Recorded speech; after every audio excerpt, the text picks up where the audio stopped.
Bonjour, je suis Antoine, bienvenue dans votre podcast Artefact qui explore l'art à l'ère du numérique. What the hell are you talking about? Who are you talking to? Vous avez peut-être reconnu un extrait du film The Truman Show, où le personnage de Jim Carrey prend finalement conscience qu'il n'est qu'un personnage d'une émission de télé-réalité. Nous sommes dans cet épisode d'Artefact...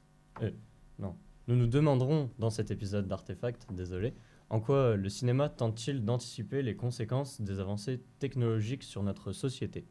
Je serai en compagnie d'Emma qui interviendra pour introduire le sujet, puis Emma et Mathis débattront par la suite. Alors, le cinéma imagine souvent le futur avant qu'il n'arrive. Des films comme The Truman Show ou Minority Report ont prédit des technologies qu'on utilise aujourd'hui. Mais comment font-ils ça ? Et que nous réservent les médias de demain ?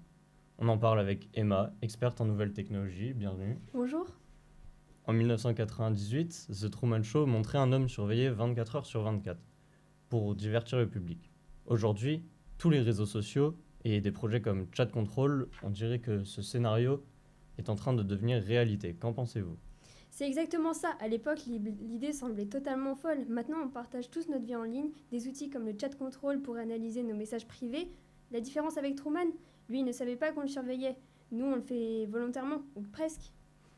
Si ce film a bel et bien raison, est-ce que les plus récents peuvent aussi prédire l'avenir ? À quoi pourraient ressembler les médias dans 5, 10 ou même 50 ans ? Prenez Minority Report. En 2002, il montrait déjà des pubs personnalisées avec la reconnaissance faciale partout. Aujourd'hui, c'est déjà le cas. Des films comme Ready Player One ou Black Mirror montrent un futur où les médias sont si immersifs qu'on ne sait plus distinguer le réel du virtuel. Peut-être que demain, on passera plus de temps dans ces mondes que dans la vraie vie ? Un futur fascinant et un peu effrayant. Merci Emma pour ces éclairages.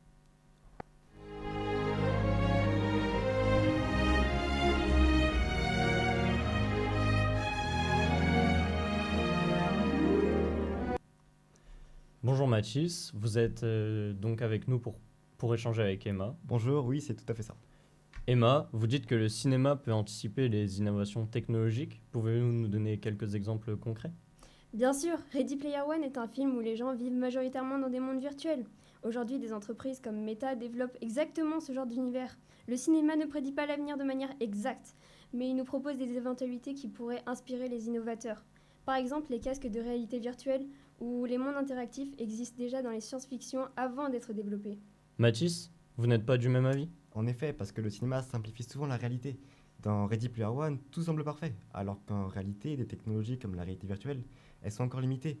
Les casques, ils sont chers, ils sont lourds et ils permettent pas une immersion totale, contrairement à ce qu'il en est aujourd'hui.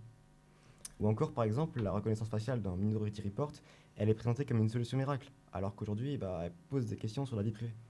Je vois.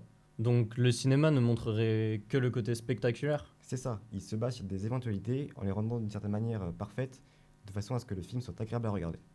Je suis d'accord avec vous sur le fait que le cinéma simplifie pour captiver le public, mais une série comme Black Mirror aborde justement des dérives technologiques. Elle montre les dangers des réseaux sociaux, de l'IA ou de la surveillance de masse. Finalement, cette œuvre ne prévoit-elle vraiment pas l'avenir, mais elle lance les débats, et c'est important.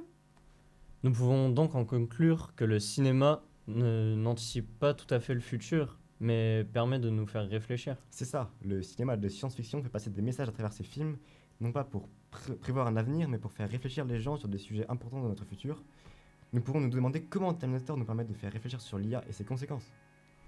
C'est une question très intéressante. Merci Emma, merci Mathis, merci à vous, chers auditeurs, de nous avoir écoutés. On se retrouve pour le prochain podcast.